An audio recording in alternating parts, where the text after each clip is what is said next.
জমিদারদের অন্যায় খাজনা ও শাসনের বিরুদ্ধে যখন কেউ কথা বলতে ভয় পেত, তখন সেই ভয় ভাঙার সাহস দিয়েছিলেন নওগাঁর আস্তান মোল্লা। কৃষকদের নিয়ে গড়ে তুলেছিলেন আন্দোলন। প্রায় ১৫০ বছর পরও মানুষের মুখে মুখে তার বীরত্বের গল্প। হাসাইগাড়ি গ্রাম বর্ষায় পানিবেষ্টিত আর শুষ্ক মৌসুমে ধান চাষে ব্যস্ত এই গ্রামেই ১৮৫০ সালে জন্ম নেন আস্তান মোল্লা। কৃষক পরিবারের সন্তান হয়েও ছিলেন প্রজাদের ভরসা। ১৯৪০ সালে ৯০ বছর বয়সে নওগাঁ সদর হাসপাতালে তার মৃত্যু হয়।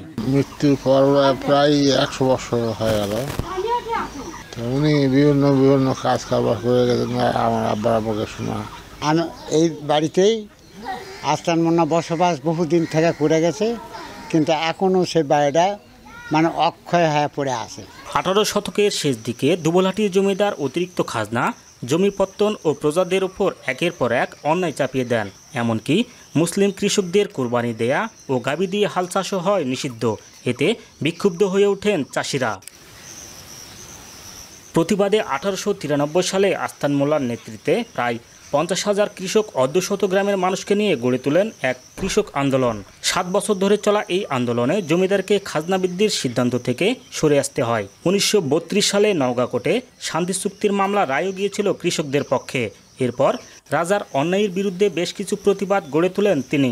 উনি সবসময় দুবলহাটি রাজা যে কখনো বা অন্যায় বা কোনো ইয়ে করলে তার প্রতিবাদ করতেন। আস্তান মোল্লা ছোটখাটো মানুষ, একটু দাড়ি আছে, অল্প টুপি মাথায় দেয়, এই ফতুয়ার মতন জামা পরে, মানুষের সঙ্গে খুব ভালো আচরণ, সকলের প্রিয় পাত্র। বলে যে খাজনা আমরা দিব না। উনি নেতৃত্ব দিয়েছিলেন দুবলহাটির বিভিন্ন আন্দোলনে।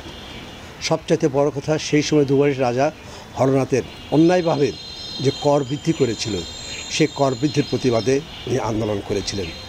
হিন্দু মুসলমান সবাইকে নিয়ে উনি সে আন্দোলন করেছিলেন। নওগাঁ শহরে ১৯৯২ সালে তার নামে প্রতিষ্ঠিত হয় আস্তান মোল্লা কলেজ। ২৫০০ শিক্ষার্থী নিয়ে শিক্ষা বিস্তারে এগিয়ে রয়েছে এই প্রতিষ্ঠান। শুধু তাই নয়, আস্তান মোল্লার স্মৃতি ধরে রাখতে দুবলহাটির গোয়ালি থেকে কাঠখুইর পর্যন্ত সড়কটিতে আস্তান মোল্লার সংক্ষিপ্ত জীবনী সম্বলিত স্মৃতিফলক সংযোজনের দাবি জানান স্থানীয়রা। এখানকার শিক্ষার গুণগত মান কোনো অংশে অন্যান্য কলেজের চাইতে কম নয়, ভালোই।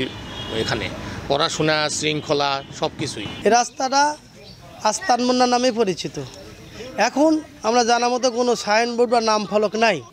দুবলহাটি থেকে কাঠখড় পর্যন্ত 7 কিলোমিটার রাস্তা, ওনার পায়ে হাঁটা সবসময় চলতো, এই জন্যে এই নামে পরিচিত আছে এই রাস্তাটা। কৃষকের ন্যায্য অধিকার প্রতিষ্ঠায় তিনি যে ভূমিকা রেখেছিলেন সেটা প্রমাণ করে আস্তান মোল্লা শুধু নওগাঁ নয়, বাংলার কৃষক সমাজেরও এক চিরস্মরণীয় নায়ক। আব্বাস আলী, এখন নওগাঁ।